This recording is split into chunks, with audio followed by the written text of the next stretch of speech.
So, gagawa tayo ng creamy maha Blanca. So, andito na yung corn flour. Ano siya? 1/2 cup. Tapos, isang whole cream milk na iba. Coconut milk. Isang, ano siya? 14 ounce.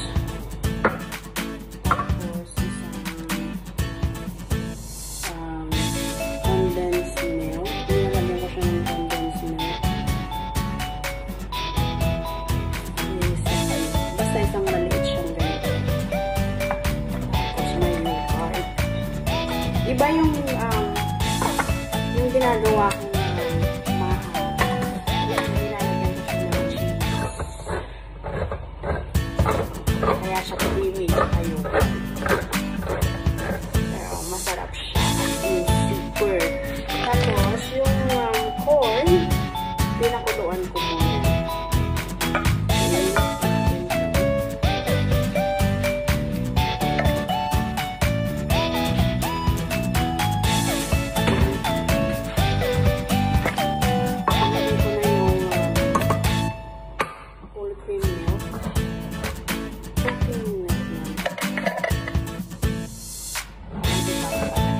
Natin yung cheese dun sa corn.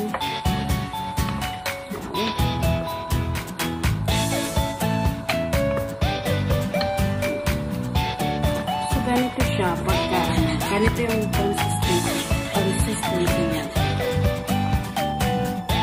So, dito natin siya ilalagay para madali siyang ilipat pagka nabuo na.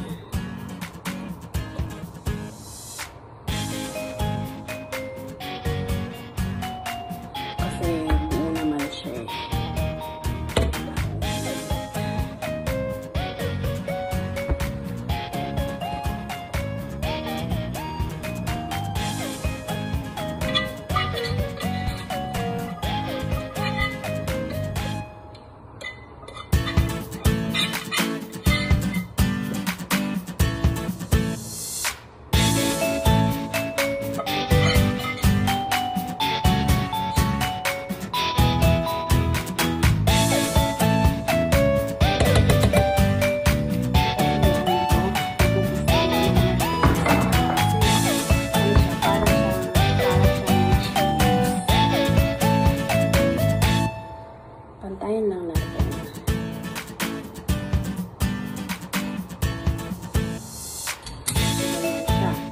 Ngayon, dito ko muna siya ilalagay sa